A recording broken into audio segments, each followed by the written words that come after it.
अब सबसे बड़ा सवाल औरंगजेब की शख्सियत पर है। आखिर इस मुगल बादशाह ने ऐसा क्या किया था कि 3 शताब्दी गुजर जाने के बाद भी भारतीय राजनीति में इतना यह प्रासंगिक बना हुआ है? क्यों लोगों को रह रहकर औरंगजेब की याद आती है? और सवाल तो यह भी है कि आखिर इस मुगल शासक को इतिहास का सबसे खतरनाक खलनायक क्यों माना जाता है?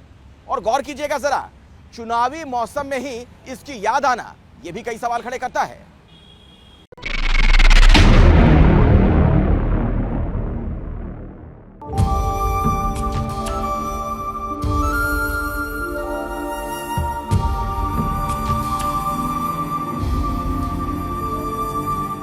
हिंदुस्तान, जिसकी सरहदों का निगहबान है हिंदुस्तान,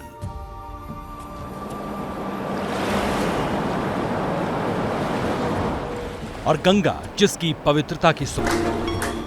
हिंदुस्तान जो इतिहास के आगाज से अंधेरों और उजालों का साक्षी रहा है। इसी के जिस्म पर संगमरमर की चादरों से लिपटी हुई ये खूबसूरत इमारतें गवाह हैं कि जालिमों ने इसे लूटा और मोहब्बत करने वालों ने इसे संवारा है।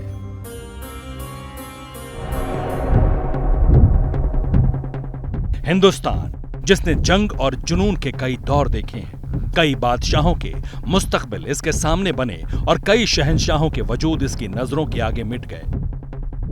ऐसा ही एक बादशाह था अबुल मुजफ्फर मोइनुद्दीन मोहम्मद औरंगजेब आलमगीर, मुगल सल्तनत का वो क्रूर शासक जिसके किस्से सदियों बाद एक बार फिर फिजाओं में गूंज रहे हैं। महाराष्ट्र में अचानक कुछ जिलों में औरंगजेब की औलादें पैदा हुई है, जो औरंगजेब का फोटो दिखाते हैं, औरंगजेब का स्टेटस रखते हैं, और इसके कारण एक दुर्भावना समाज में पैदा हो रही है, एक तनाव भी निर्माण हो रहा है। महाराष्ट्र के कोल्हापुर में जो हुआ उसने एक बार फिर औरंगजेब को इतिहास की किताबों से प्रत्यक्ष खड़ा कर दिया है। इसलिए जानना जरूरी है कि औरंगजेब इतना नफरती किरदार क्यों है, औरंगजेब को क्रूर शासक क्यों कहा जाता है, औरंगजेब देश के इतिहास का विलेन क्यों है। साल 1504 में काबुल पर कब्जा करने के बाद मुगलों ने 1526 में भारत की जमीन पर कदम रखा था। दिल्ली के सुल्तान इब्राहिम लोदी को पानीपत की जंग में शिकस्त देने के बाद भारत पर मुगलिया सल्तनत की नींव पड़ी। औरंगजेब का जन्म 4 नवंबर 1618 ईस्वी में गुजरात के दाहोद में हुआ था। औरंगजेब शाहजहां और मुमताज का बेटा था। औरंगजेब ने करीब आधी सदी तक हुकूमत की और हिंदुस्तान की तारीख में वो दौर सबसे स्याह चैप्टर के तौर पर दर्ज है। औरंगजेब का शासन था वो उसने जो अपने बहुत सारी पॉलिसी जो अडॉप्ट की थी, वो पॉलिसीज बहुत ज़्यादा कंट्रोवर्शियल रहीं।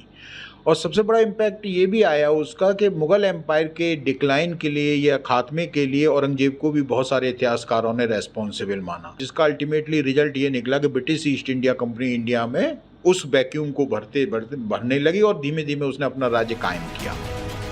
हिंदुस्तान में औरंगजेब का मतलब क्रूरता है। उसने भले ही अफगानिस्तान से दक्षिण भारत तक मुगलिया सल्तनत को आकार दिया, लेकिन औरंगजेब अपने वंश का सबसे बदनाम शासक रहा।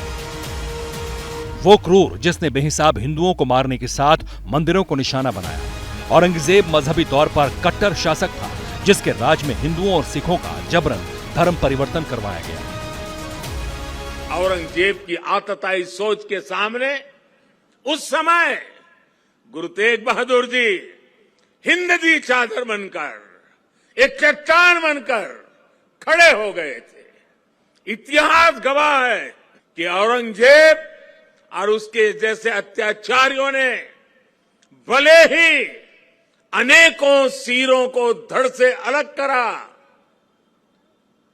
लेकिन हमारी आस्था को वो हमसे अलग नहीं कर सका। पिछले साल गुरु तेग बहादुर के 400वें प्रकाश पर्व के मौके पर प्रधानमंत्री नरेंद्र मोदी ने यह बात कही थी, और यही औरंगजेब जैसे आतताई की सच्चाई है। औरंगजेब ने 15 करोड़ हिंदुस्तानियों पर करीब 48 साल तक राज किया। 1669 में बनारस समेत देश भर में मंदिरों को तोड़ने का फरमान जारी कर दिया। औरंगजेब के अत्याचार, उसके आतंक का इतिहास साक्षी है। जिसने सभ्यता को तलवार के बल पर बदलने की कोशिश की, जिसने संस्कृति को कट्टरता से कुचलने की कोशिश की, लेकिन इस देश की मिट्टी बाकी दुनिया से कुछ अलग है। यही हिंदुस्तान की हजारों साल पुरानी विरासत है जिसे दुनिया 21वीं सदी में नमन कर रही है। तो दूसरी तरफ 3 सदी से खुलदाबाद की कब्र में दफन औरंगजेब इतिहास के पन्नों से भी गायब हो चुका है। टीपू सुल्तान हो, औरंगजेब हो या फिर कोई और शासक, वो तमाम लोग जो कब्र में दफन हो चुके हैं, उनके आसरे राजनीति का नैरेटिव क्यों गढ़ा जाता है? वो कौन लोग हैं जो गड़े मुर्दों के आसरे राजनीति करते हैं और हम और आप उसके किरदार बनते चले जाते हैं? सोचिएगा जरा, क्या ऐसे मसले, ऐसे मुद्दे हमारे जीवन में होने चाहिए, हमारी राजनीति में होने चाहिए? जैसे ही घड़ी का काटा दोपहर 2:30 पे आए, बबीता जी का दिल सास बहू साजिश के लिए मचल जाए। और ये है इनकी बहू, पूरे दिन ऑफिस की टेंशन हो जाए गॉन जब ये करें अपना फेवरेट शो फ्री टाइम पे ऑन। इनकी तरह आप भी देखिए अपना फेवरेट शो अपने टाइम पर और डाउनलोड कीजिए एबीपी लाइव ऐप अपने स्मार्ट टीवी पर।